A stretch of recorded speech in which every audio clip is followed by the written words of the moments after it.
I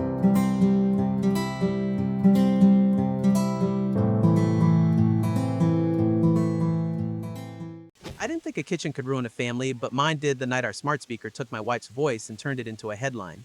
10 minutes after she said the words, "I fart good Grant," my radio lit up about two unaccounted pallets and Bayonne guys drifting into our lanes like a bad tide. I walked out not because I agreed to leave, but because the port was on fire and someone had to keep the cranes moving. I'm Damon, 42, dispatcher at Port Newark. I can tell you the smell of a ship before I see it. I know the cough of an old Kalmar tug from a quarter mile. My life is schedules, seal numbers, clipboards that went digital and still act like clipboards. My wife Talia is 39 and works 2 miles and a bridge away at a logistics company in Kearney that sells order out of chaos. She has this way of stacking problems like containers so you think the tower holds. For years I believed her about us. Balanced loads, safe stack, everything within tolerance. The confession landed flat, like a container on rubber. She didn't cry, she didn't pace, she leaned on the kitchen island we picked out because the granite looked like low tide and said it slow, like she was transcribing it in her head before she spoke. I fucked Grant. The assistant woke on its blue ring and chirped, adding a family note. I reached to mute it, but my radio buzzed with a priority code from the yard, missing inventory on C block, unauthorized truck seen near the downstacked reefer line, security on the way. I stared at the blue ring and told myself I'd fix it later. I told myself I'd fix everything later. Outside, the air was diesel and salt. The harbor hissed with lake shift bitching and reefer fans humming. I hit the NJ Turnpike with the kind of tunnel vision I haven't felt since my 20s. Under the cranes, the scene was dumb and mean the way trouble is when it's tired. Two pallets, shrink-wrapped tan like generic cereal, had been left outside the painted zone. The manifest tagged them as unaccounted, which is a word with 1,000 meanings depending on who asks. And on the camera, a white cab with a fresh Bayonne sticker nosed over our line to help itself like the world owed it favors. I remember the glow off the Bayonne Bridge like an ember, and the way the handheld radios spit everybody at once. Dispatchers, yardmasters, security, one of the union reps with his litany of "don't you touch a damn thing until we get witnesses." I ran triage, who had the gate logs, who signed the truck in, who was on C block when the pallets moved. I flagged the unaccounted inventory so no one could push it through systems and make it disappear. I called in Manny from security to pull video. I paged Sal, our union rep, to watch my back. I told myself not to think about my kitchen. It took until 4 a.m. to clear the yard. The pallets were recovered 2 stacks over. The Bayonne boys weren't stupid, just hungry. And maybe it was a mistaken lane. Maybe it was muscle memory from a terminal that runs different rules down by Port Jersey. Maybe it was just a long night. We took statements and a dozen notes I knew I'd hate reading in the morning. By the time I drove back, the harbor light was the kind that makes everything look fragile. My son, Eli, 13, had his back to me at the table. He had his hoodie up even though it was warm, cereal soggy in the bowl. His phone lay face down like a body. Talia stood by the sink, mug in her hand like a prop. I noticed the dead hush before I noticed the little blue light on the kitchen speaker, the one that meant synced. Talia said good morning even, measured like a hospital nurse. Eli kept his eyes on the window. "You never come home," he said, but it didn't aim at me. It drifted, like a balloon that could hit either of us. "What are we doing?" I asked Talia, and I meant the tech and the silence and the fact that the sentence she said last night now lived in a machine. "The assistant," she said, and her mouth got tight. "It made a note. It transcribed. The family account is on Eli's devices. I didn't know it would push." Eli flinched at the word push. I saw the shape of the sentence in my head like writing through glass. Family note, "I fucked Grant." I turned the speaker off. I pulled the plug. I wanted to throw it into the bay. Talia's voice went thin. "I asked you to leave because we need space, Damon. I can't breathe around you. The kids." She looked at Eli. "I'm not doing this in front of him." We weren't talking. We were filing incident reports with our faces. Later, after the bus took Eli and after I scraped our 9-year-old Ava out of bed with a princess bribe and walked her to our neighbor so I could make a call, Talia changed the locks. The new cylinders glared at me like chrome teeth. She stood behind the door chain and said, "Either sign a temporary separation so I can keep the kids calm at my mother's, or we fight this in a way no one will like." The words felt memorized. I wondered when she practiced. "You had a whole speech ready," I said. "I had a whole life ready," she said, and shut the door. I called Sal because when the rest of your life is spiraling, you call the guy who can find the camera that never sleeps. He answered on the second ring, coffee old in his voice, and let me talk for a minute before he cut in. "You want my advice, D?" he said. "Don't do anything loud for 24 hours. Work your job. Document your life. Don't talk to her HR. Don't talk to Grant. Don't blow fuel on a fire." He said HR like he knew who Grant was. He did. Grant Morales. Operations supervisor for a 3PL in Kearney. On a good week, his guys pick up overflow from our terminal. On a bad week, they forget what hour means. I didn't say the thing that boiled my blood, which was that he had become a noun. Her HR, her mother, her Grant of herself. At work, Manny had pulled the gate logs. Two things were wrong. First, a login with my ID pinged the terminal operating system at 2003 a.m. from outside IP, not our intranet. Second, a tag belonging to a Kearney-based tractor scanned into our east gate at 2014 when I was on foot in C block, taking statements from a guy who smelled like Vaporub and rage. The timestamps were ugly like cousins. "You're sure it's your ID?" Manny asked. My initials. My 8-digit. No one else would guess it. The password had been saved on our home laptop once because Talia needed to see my schedule when she booked the kid's dentist and I was too tired to care.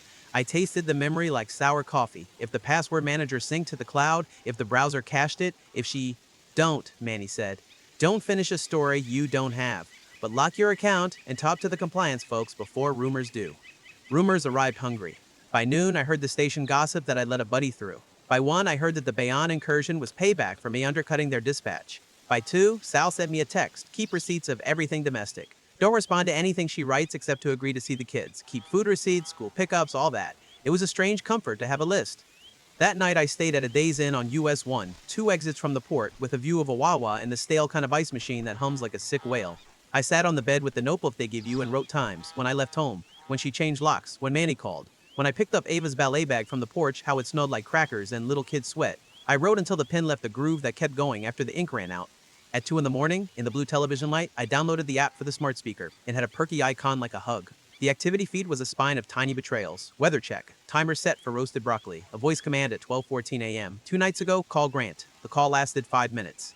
Then last night, add a family note, and the words like an indictment. I archived it, I deleted it, it didn't matter, it had already been seen. But in the menu, I found something else. Activity sharing, devices. The assistant had pushed family notes to every device on the family account by default. Talia's phone, my laptop, Eli's phone, and school Chromebook. Ava's tablet that we hid in a drawer because she watched slime videos at midnight. The setting had a toggle, it was still on. I turned it off. The silence in the room changed shape, I started to cry and hated it. The next afternoon, my Easy Pass account pinged a low balance alert from the app I never remember I have. I opened it half to click ignore. The activity list flipped past tolls like a slot machine until 2 entries snagged my eye. Bayonne Bridge, southbound, 12,024 a.m. 2 days ago. Then Bayonne Bridge, northbound, 1,036 a.m. Same tag as Talia's SUV. The dates bracketed the first voice command to call Grant. A stupid line of purple transactions on a white screen. Proof. I took a screenshot and felt my heart go cold. The day after that, a statement from our joint card populated in the finance app. The card we keep mostly empty in case of emergency. There was a charge at the Brownstone Diner in Jersey City at 2007 p.m. on a weekday when she had told me she was stuck in meetings, a charge for 2 entrees, and a note like a wink, Lou View, tip cash. I knew because Talia always leaves a digital tip unless it is messy. Evidence has a smell. It's paper and heat in the midnight breath of a phone. I kept every screenshot like I was assembling a raft out of receipts. The first time I saw Grant after everything, he was 2 lanes down from the security office, talking to a driver with his hand on the guy's door like he wanted the whole truck to be his friend. He's younger than me by maybe 6 years, tall in the way that looks good in high V's. He saw me and lifted his chin. He had the kind of face that probably looks less guilty in a mirror. "We need to talk," he said. "Eee." "No," I said. I wasn't brave enough or stupid enough to make a scene in a place with cameras on every angle. He laughed then, a short, hard sound. "You want to pretend this is all on me? That I did this to you, but she came to me when you didn't come home." I don't remember deciding to move. Sal's hand appeared on my shoulder like he had been grown there. "You don't want to do this here," he said in a tone that only had to be used once. He turned me away like a tug pulling a ship off a pier. On the walk back to dispatch, Sal said I shouldn't tell you this. Then he told me anyway. "Compliance says the login with your ID tied to 3 attempts. 2 failed at midnight, 1 succeeded at 2:03. It came from an apartment building network whose service bundle includes the same brand of smart speaker your wife loves." He didn't say the name. He didn't need to. "You think she did it?" I said. "I think you need a lawyer," he said, "and I think you need to decide if you're going to drag her into the yard with this or find a way to protect your kids from all the cameras." The lawyer I called was a woman named Andrea, whose office smelled like upholstery cleaner and peppermint. She looked like a mom and an executioner, small and neat with a stack of yellow pads she didn't use once. She asked me questions about pickup and drop-off and who buys the clothes and whether there has been yelling lately and if anyone threw anything and how many times my son was late to school in the past 3 months. When I told her about the smart speaker transcription, she didn't even blink. "You'd be shocked how often home devices testify," she said.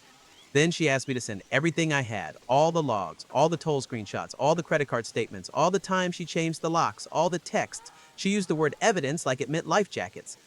She told me not to weaponize her employer. If Talia broke policies in a way that bled into the port, that would surface at the right time. For now, focus on stability for the kids. She said if I wanted primary custody, I should show routine, show pickups, show dinners, show dentist. No one wins custody on a monologue. Judges like calendars. The next days were ugly in a way that didn't fully stop me from functioning. I bought Eli a new backpack because the zipper on his old one snagged and because I didn't know how to buy him back from silence. I made dinner for Ava in the hotel microwave like a sad parody of a chef. I texted Talia neutral things. I made lists. Work tried to swallow me, and I let it.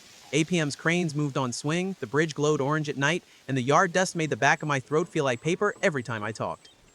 Then a thing happened that knocked air out of me at an angle I didn't expect. Eli texted me a screenshot. It was from his school Chromebook, the kind that always logs in and never forgets. It was our assistant's activity log. He wrote, "I turned off the family notes." He had found the settings himself the way kids find their way through maps you can't read. He didn't look at me after that, not even digitally. I called him. He ignored the call. I called again. He answered, and I heard his breath in the street outside his mother's place, which is to say his grandmother's. I said, "I love you." He said, "Are you going to fight her?" It wasn't a child's question. It was a man's, small and tired. I said, "I'm going to fight for you to be okay." He hung up. And I decided something. I wasn't going to make the port my battlefield and my home a battlefield too. I would pick one war and end it as clean as I could. The clean way is never clean. I met with Talia in a conference room at Andrea's office. Talia brought a lawyer whose name I forgot as soon as he said it because he had a tie like traffic. We sat at a table that may have seen 100 couples try to be business partners instead of people. Andrea walked us through temporary orders. School, who picks up, who sleeps where. The schedule looked like a crane plan. I wanted it to read like a life. When it came time to speak, I didn't plan to show anything. But Talia said one thing that made my stomach flip. She said, "You're going to turn the kids against me by making this ugly." She said it while looking at Andrea like I was a module of the conversation, not a node. I took out my phone and placed its screen down on the table. I said, "I'm not going to make anything, but I need to tell you what exists. Our kitchen assistant recorded your words. It pushed them to Eli. He saw them. He's a kid and he saw them. It's done. It's not weaponized. It's a wound." Second, my login got used at 2 a.m. from your building's network. It let a truck through a gate. It tied to a lane incursion from a Kearney tractor. Third, our Easy Pass shows your car going over the Bayonne Bridge at night, 2 days before the confession. Fourth, the card statements. You know the rest. The other lawyer opened his mouth. Andrea said, "We're not accusing anyone of crimes. We're stating facts for context. Our focus is the children." Talia's face, for the first time since that kitchen, moved like it belonged to a human body. The posture dropped. The chin softened. She looked very tired. She said, "I did not log into your port system, Damon. I don't know how. I can't even get my own VPN to work without someone from IT. I swear to you, I'm not that type of stupid." Her lawyer touched her wrist like a metronome. She went on, "Yes, I crossed the bridge. I went to Grant's because I was drowning here, because you weren't home for so long. It felt like a weather pattern, because I said 1,000 times that I needed you to hear me, and every time an alarm went off in your pocket. And yes, I saw him for lunch. Yes, I made mistakes. I am not saying I didn't, but I didn't hack your job. I didn't risk your job. I would never do that to you. She stopped like she realized the edge of what she could say. "Grant," I said, and his name tasted like metal. She closed her eyes. "He did me a favor once with a late shipment, that's all. He called someone. It didn't touch your yard." She opened her eyes. "He shouldn't have. I shouldn't have asked, but it did not touch your yard." Andrea wrote something I didn't see. She said, "Regardless, what we have here is a marriage ending and 2 children who need a scaffold. Do both of you want to build that now, or do you want a stranger to build it for you later?" We could have dragged each other into the yard. I could have taken those logs to port compliance and let them rip Talia's company apart until they found a wrist to cuff the blame to. She could have told Eli that I cared more about pallets than about him and said it loud enough for everyone to hear. Instead, we both shut up for once. We both signed the temporary orders Andrea had drawn and tried to pretend it was the blueprint to something survivable. Temporary primary to me, with the kids in our house, not because I'm a better parent, but because Talia's mother's place had 1 bedroom and a fold-out and smelled like mothballs and hospital glow powder. Alternating weekends for her plus a midweek dinner. School stuff shared. No overnight guests in the same bed the kids sleep in. We used neutral words like arrangement and transition, and all I could think was triage. After the meeting, in the parking lot that overlooked the sad hedge, Talia touched my forearm. It felt like a right. "I'm not changing the locks again," she said. She glanced away, then back. I turned off the assistant. "I already did," I said. She nodded once. She looked like she wanted to say something else, and then remembered she had said everything already, twice. Back at the port, sun slammed off the stacks and made everyone look like they were in a movie about hard work. Manny handed me a printout. He's old school. He prints. And it was the gate report from 2 a.m. We had dug deeper. The incoming IP that used my ID showed a device type in the header. It matched a laptop model identical to ours at home, right down to the weird letter code that ships with the warehouse store bundle. Manny shrugged like the world was boring in its predictability. "You didn't do it," he said, "but someone did." I stared at the paper until the numbers blurred. I didn't take it to compliance. I took it to Andrea. She looked at it like one looks at a storm path. She said, "Keep it, date it, don't email it to anyone but me." The week after that, the port quieted like a throat clearing. The Bayonne crew stayed in their lines. The rumors moved on to whether a crane operator named Felix was sleeping with someone from accounting. At home, the house exhaled. It went back to a good mess. Shoes by the door. Eli's homework like a paper storm across the dining table. Ava's gum in places gum should not be. The assistant sat where it always sat, unplugged, a plastic witness in timeout. Eli answered when I asked him once if he wanted to go to batting cages, and we drove on one and talked about nothing. He wore his hoodie even though it was hot because he's 13 and people with changed lives wear hoodies like armor. He said, "Did you love Mom when you married her?" It was a research question, not a plea. I said, "I still do." He said nothing to that. He cracked the ball sharp and flat and didn't smile, but he also didn't frown. He asked, "Do you think the speaker did something wrong?" "No," I said. "It did what we asked." At night, I stood on the pier behind the house and listened to the bay talk. I thought about all the times I'd been late and all the times I'd been exactly where I was supposed to be. I thought about how I had said I won't leave and meant it like a wall, and how she had heard I will keep you where I want you and left. The last time I saw Grant was at the diner 2 towns over. He didn't see me because why would he look for me in a place with pancakes? I saw him because I look for cranes even when I'm on land. He had a face that would age handsome if the world let him. He laughed at something his friend said, and it hit me that he was just another guy who works too late and says yes to the wrong relief. It made me so angry that I went calm. I did not walk up to him. I did not tell him a speech. I paid for my coffee and left a tip even though I wanted to leave a message. Back home, I moved the assistant to a high cabinet and replaced it with a bowl of apples like a cliche about health. Talia came by to pick the kids up for her weekend. She stood in the kitchen doorway, eyes tracing the absence, and then she looked at the apples and smiled. It was the first time her face did something sweet without permission since the kitchen confession. Ava barreled into her and Eli took the bag she brought without a word. At the threshold, she paused. She said, "I'm interviewing for a different department, one without late windows, logistics for a nonprofit." She looked at Eli. "I need a job that doesn't make me hate the clock." It landed in me like a small mercy. "Good," I said. Then after a beat, because I am trying to learn, I said, "I hope you get it." She nodded. She looked at Eli again. She said, "I'm sorry about the note." He shrugged, like forgiveness weighs less when you don't talk about it. There's no grand ending, not the kind the internet likes. No public reveal. No judge banging a gavel while someone's mother gasps. There's paperwork that becomes a plan. There's a teenager who says maybe next time when I ask if he wants ice cream. There's a 9-year-old who decides a bowl of apples is a hat. There's a port that keeps moving because it has to. There's me on the pier night after night inhaling the smell of ships and promise and loss until the wind feels like it knows my name. If you're waiting for karma, she's slow but methodical. Talia's company investigated the weird traffic on the night of the incursion, and someone I will never meet lost the job for sharing a login. Not her, not me, maybe Grant, maybe someone who shouldn't have been asked for a favor in the first place. I don't rejoice, I breathe, I log it in my head as one more thing the world does when you keep records and tell the truth. Sometimes, around midnight, when the harbor is quiet in a way that feels temporary, I think about that blue ring on the kitchen assistant and how it came alive at the exact wrong moment and did exactly what it was built to do. I wonder what would have happened if we had never bought it. Maybe the confession would still have lived. Maybe it would have been in a fight a week later, screamed instead of said. Maybe we would have kept our secrets longer and rotted slower. Maybe the kids would have learned to read us instead of reading notes. I don't know. I know that tech doesn't ruin you. It just shines a light you pretend isn't there. I also know this. When the port radio screams at 2 a.m., I still go, because I know how to do that job and because the cranes don't wait for broken hearts. But when Eli texts me at 6 to ask if I can look over his essay on ecosystems, I go faster. And when Ava asks to sleep on the couch because the living room is where the stars live through the window, I say yes, even though bedtime rules say no. These are the shipments that matter. These are the loads I want to get right. I didn't stay because a device betrayed us. I stayed because a house is a promise you keep to people, not a structure you win.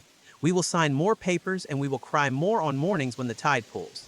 But our kids know where the bowls go, and they know I will be at the pier and I will be at the table both. Those are the only two things I know how to be.